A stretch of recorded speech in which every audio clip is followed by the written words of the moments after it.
So just announced, there's a ton of new content coming to Throne and Liberty over the next few months. We finally got a roadmap, confirmed dates for when the new raids are coming, the new dungeon, and legendary gear. So let's go through all the details and everything you should know in this video. This comes from the Korean dev live stream that they just had earlier today. Things are of course still open to change and may differ slightly for us here on Global, especially the release dates. Having a quick look at the roadmap. You can see already next week, this being May, we'll be getting a 4-star dungeon, Interserver Siege, directional combat system, a new arena season, reset of character and guild names so you can use ones that have been used in the past, and Lithograph Lifeskills. Not entirely sure what that means. But then upcoming in June, we're getting the new raid, like the Chaos Witch Altar, probably a different name for us in Global.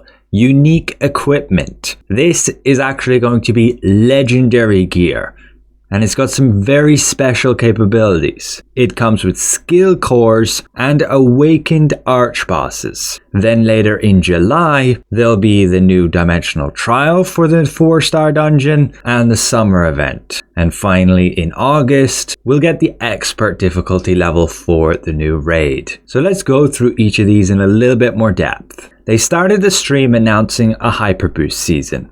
This is most likely only for Korea, along with a cheer up event to help newer players. But then the details on the raids. There will be 3 bosses.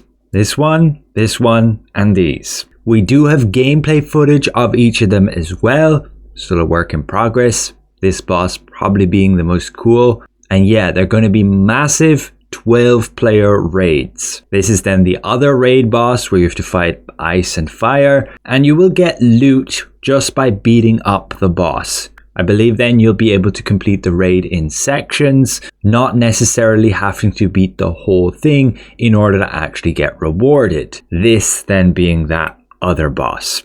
So again, 3 bosses included in this raid. 3 difficulty tiers like with the solo dungeons, but we won't be getting expert level until August. Normal and hard should be coming on June the 25th. They expect expert level to be so hard you can't beat it within the first week. And you will be limited to 1 entry per week per difficulty level. Now this will bring new rewards. They call it unique gear. That's the new tier, but it's basically legendary. Now what's really cool is this will be very customizable. When you obtain them, they're not going to have any set skills. What you're going to do is extract weapon skills from all of our older weapons. Now this will only apply to tier 2 weapons and tier 1 Archboss weapons.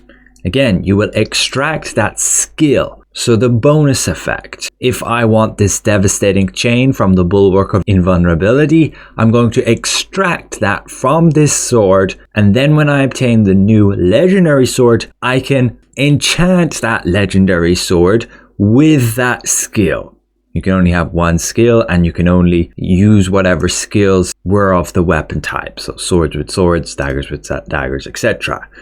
Again, not going to be usable with tier 1 weapons other than the Archboss weapons, which does mean, yes, you can extract your Tevent skill and then put that on the new legendary tier daggers. On top of that, all of these weapons will be very customizable with regards to the stats.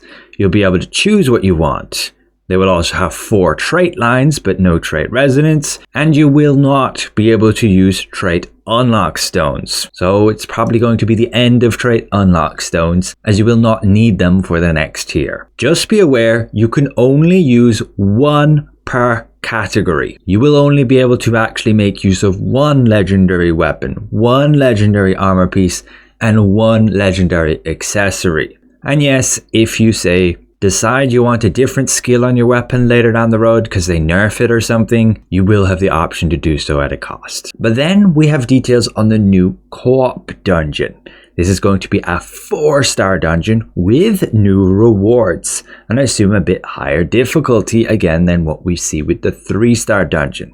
And later, as we saw earlier, it will also have its own dimensional trial.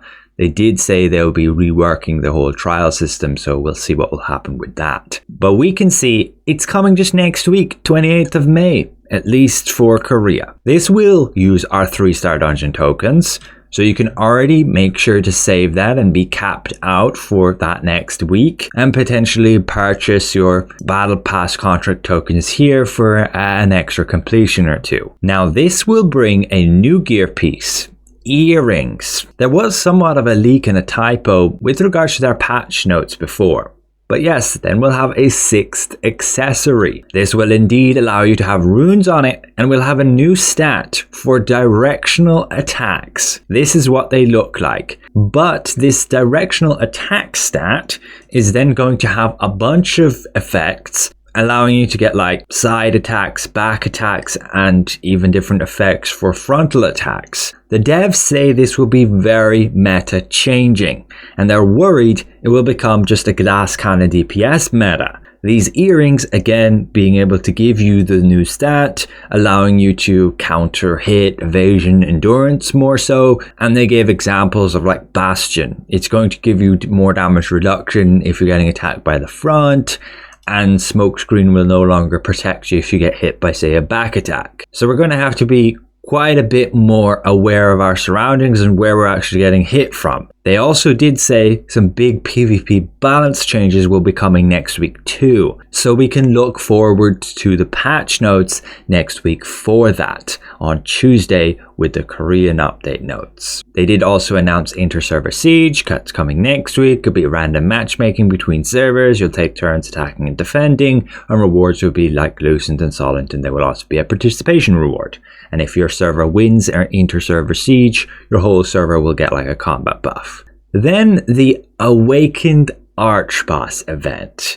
This is going to allow us to obtain a new Archboss weapon. Now they unfortunately didn't give any more details on that. We just know it's coming in June. And then there was a bunch of Q&A to clear up some things, like the Ackman crossbow will potentially getting nerfed next week. We'll be able to see then. Tevent Guild Raid coming in June. They will be reworking Abyss dungeons quite a bit with regards to, say, using those tokens, burning them within the dungeons, and allowing, say, PvE players to not get interrupted by nighttime, but still adding some more PvP content within there. Most likely optional PvP. They'll be reworking the artifact system slowly over time. Don't expect any sudden changes like we had with the runes. They'll be overhauling the life skill system, but it's low priority. They'll be adding skin presets. They apologize for the charging bug skill. I've been noticing that a little bit, like I'd be charging my fireball and then all of a sudden my character's stuck charging. But yeah, they simply apologize for that. They say bow is completely fine where it's at. It's supposed to be a hybrid weapon for like support and a bit of damage. Just be aware again, the normal T1 weapons will not be extractable. So if you want to prepare for this update, then you look at the bonuses that you want to be getting from tier 2 weapons, and you will hold onto those weapons and wait till you can extract that skill to add to your legendary weapons when you get them. Or should I say your legendary weapon, because you can only use one of them. They are indeed going to be reworking trials, and the rune level cap will increase as a result. Again, as per the roadmap, we will be getting a new dimensional trial for the 4-star dungeon, adding a pity system for nebula accessories, adding a new tier of potions. It's a work in progress. They're working on a testing ground with, say, a DPS meter. They are working on rune presets, and they will be adding more ways to, say, get obsidian. And that is ultimately it for everything you need to know about the Korean dev stream. Pretty excited to see some new vertical progression content being added with legendary gear and the whole customization with that. But I'm sure it will be quite the grind to get the resources. I believe you need these stones in order to actually extract the trait from your gear. So you're going to have to farm those first, extract that skill, and then apply that skill to your weapon after you've actually farmed and obtained it. We'll have to see how impactful these earrings are and what's up with the directional combat system. More details on that later. especially next week when we get the patch notes. So thanks for watching, and we'll see you guys around. Goodbye for now.